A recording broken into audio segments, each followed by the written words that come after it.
की शहादत 9 जुलाई को ये ख़बर आई और 7 जुलाई को मसाजिद और एक मंदिर को समझे तोड़ दिया गया।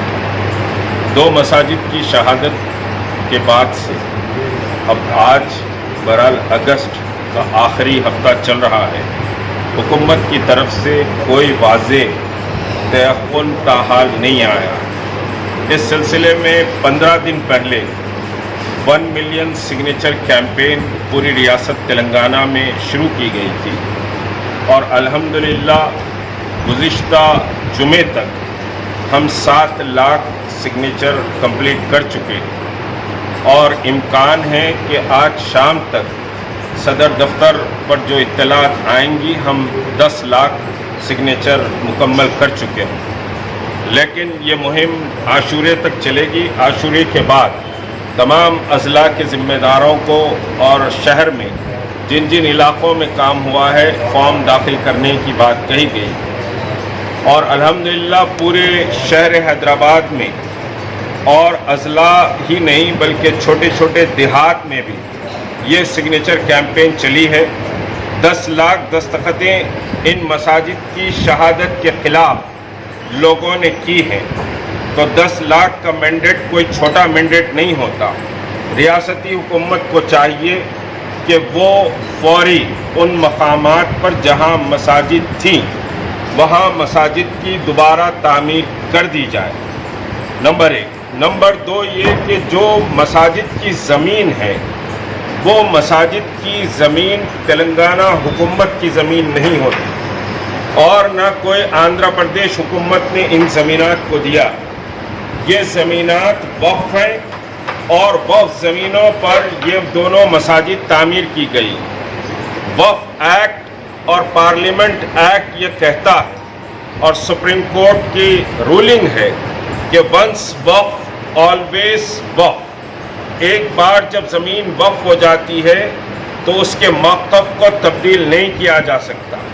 तेलंगाना हुकूमत ने जाबिराना ज़ालिमाना इक़दाम करती हुई इन मसाजिद को शहीद किया है और इसकी ज़मीन पर सेक्रेटेरिएट बनाने का प्लान बनाया।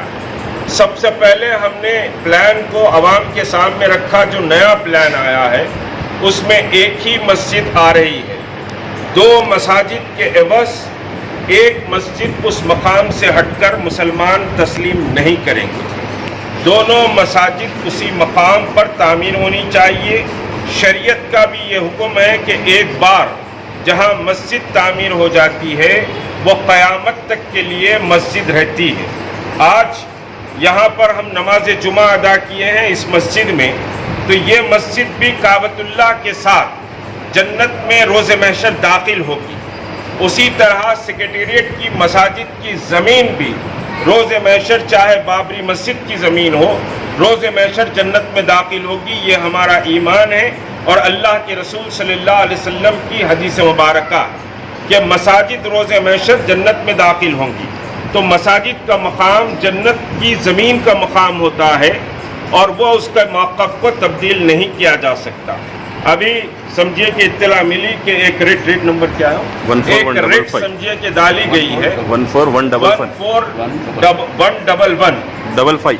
155 एक रिट हाई कोर्ट में डाली गई है और उस रिट के ताल्लुक से बहुत सारे दूसरे रिट्स भी हैं, पेंडिंग रिट्स हैं। लेकिन इस पर जो अच्छा डायरेक्शन आया है, तेलंगाना हुकूमत से कहा गया है कि वो रिटर्न में अपना जवाब दाखिल करें और रिटर्न में जवाब दाखिल होने के बाद हियरिंग होगी। हमारा मौक़िफ़ बड़ा मजबूत है और इसमें समझिए कि तेलंगाना हुकूमत ये ज़मीनों को नहीं हासिल कर सकती और अगर ये ज़मीनों को जबरन हासिल करेंगे तो तेलंगाना के मुसलमान खामोश नहीं रहेंगे। बल्कि मैं आपको एक और इत्तला दूं कि औरंगाबाद के उलमा कमेटी और मुस्लिम कमेटी ने वहाँ बहुत बड़ा इजलास किया, मुझे फ़ोन भी किया कि हम आपके साथ खड़े हुए हैं। उसी तरह बंगाल वक्फ प्रोटेक्शन कमेटी भी है, तो बंगाल कलकत्ता से भी मुझे फ़ोन आया कि हम आपके साथ ठहरे में हैं। अलीगढ़ मुस्लिम यूनिवर्सिटी के तलबा यूनियन से भी फ़ोन आया कि मसाजिद की इस लड़ाई में हम आपके साथ खड़े में हैं। तो मसाजिद का मसला पूरे हिंदुस्तानी मुसलमानों का मसला है, تلنگانہ حکومت کو چاہیے کہ وہ اس مسئلے پر فوری کارروائی کرے.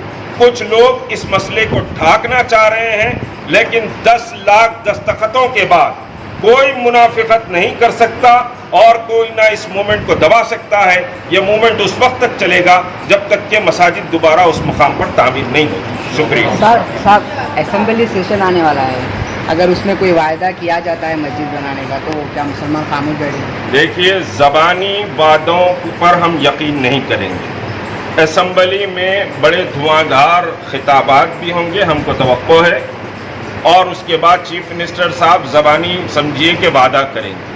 چیف منسٹر کے زبانی وعدوں کو اگر میں یہاں گنانا شروع کروں تو بہت وقت ہو جائے گا. چیف منسٹر نے کئی وعدے کیے. اجمیر میں بارگاہ خواجہ غریب النواز میں حیدرآباد ہاؤس کی بات کی، انٹرنیشنل اسلامک سینٹر کی بات کی، 12% ریزرویشن کی بات کی، اردو کو دوسری زبان کا مستحکم موقف دینے اور نوکریاں دینے کی بات کی. بہت سارے وعدے، میں ان تمام وعدوں میں نہیں جاؤں گا. ہم اسمبلی میں کھڑے ہو کر چیف منسٹر اگر زبانی وعدہ کرتے ہیں تو ہمارے لیے قابل قبول نہیں ہے جب تک کہ گورنمنٹ کا کوئی باضابطہ آرڈر اس سلسلے میں نہ نکلے. یہ خواجہ بلال کے بارے میں سپریم کورٹ میں خواجہ بلال سنا میں کہ خواجہ بلال بھی سپریم کورٹ میں ڈالے ہیں. ہم سب کے ساتھ کھڑے میں ایک فرد بھی اگر سمجھیے کہ ایک فارم لے کر کھڑا ہوا ہے تو جوائنٹ ایکشن کمیٹی اس کے ساتھ کھڑی ہوئی. اس میں کوئی اختلاف نہیں. آپ تلنگانہ کی عوام سے خاص کر حیدرآباد کے مسلمانوں سے کہنا چاہیں؟ ابھی بولا کہ دستخطی مہم میں سب نے حصہ لیا ہے. جو اب تک کے دستخط نہیں کرے ہیں، 2 دن بچے ہیں، وہ دستخط سمجھیے کہ کریں، اپنا احتجاج درج کرائیں. ہم یہ ایمان رکھتے ہیں کہ دستخط اگر ہم فارم پر مسجد کے بازیابی کے لیے کر رہے ہیں تو شاید اللہ اس دستخط کو قبول کرے. روز محشر جنت میں ہمارے سمجھیے کہ جنت کے لیے دستخط کا پروانہ ملے. یہ ہماری نیت اور یہ ہمارا ایمان. تلنگانہ میں مساجد کا جو شہید کیا جا رہا ہے اس کا سلسلہ جاری ہے. جیسے عمر فاروق مسجد کو بھی جو ہے نا ایئرپورٹ میں شہید کر دیا گیا، وہ مسئلہ بھی جو ہے نا آج تک پورا مکمل نہیں. عمر فاروق آندھرا پردیش حکومت کے دور میں سمجھیے شہید ہوئی تھی، اور بہرحال اس میں کانگریس کے وزیر نے وعدہ بھی کیا تھا، وعدہ وفا نہیں کیا. اب موجودہ حکومت میں ہوم منسٹر صاحب ہیں، وہ خود جا کر وہاں نماز پڑھے تھے، انہوں نے بھی وعدہ وفا نہیں کیا. بہرحال ایک سلسلہ ہے، یہ ہم کو ہماری بے بسی اور بے حسی کا نتیجہ ہے. ہم سمجھتے ہیں کہ ہم نے سمجھیے کہ XYZ کو ووٹ ڈال دیا تو مسئلہ حل ہو گیا. ہم سمجھتے ہیں کہ ہماری بہت بڑی طاقت، کتنی طاقت ہے اس کا اندازہ لگائیے کہ 2 آباد مساجد کو شہید کیا گیا. اس کے اندر قرآن مجید بھی موجود تھی، اس میں جانمازیں بھی موجود تھی، اس میں امام کا عصا بھی موجود تھا، اس کے تقدس کو بھی پامال کیا گیا. ہم اس حکومت کو نہیں چھوڑیں گے.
Jungle.